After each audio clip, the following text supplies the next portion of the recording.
আসসালামু আলাইকুম, সবাই কেমন আছো? আমি আশা করি তোমরা সবাই ভালো আছো।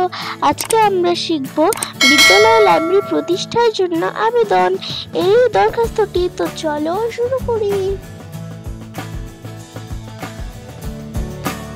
বিষয় বিদ্যালয় লাইব্রেরি প্রতিষ্ঠার জন্য আবেদন। জনাব, বিনীত নিবেদন এই যে আমরা আপনার বিদ্যালয়ের শ্রেণীর শিক্ষার্থীবৃন্দ, অত্যন্ত দুঃখের বিষয় এই যে আমাদের বিদ্যালয়ে লাইব্রেরি নেই। তাই অত্যন্ত জরুরিভাবে আমরা লাইব্রেরির প্রয়োজনীয়তা অনুভব করছি।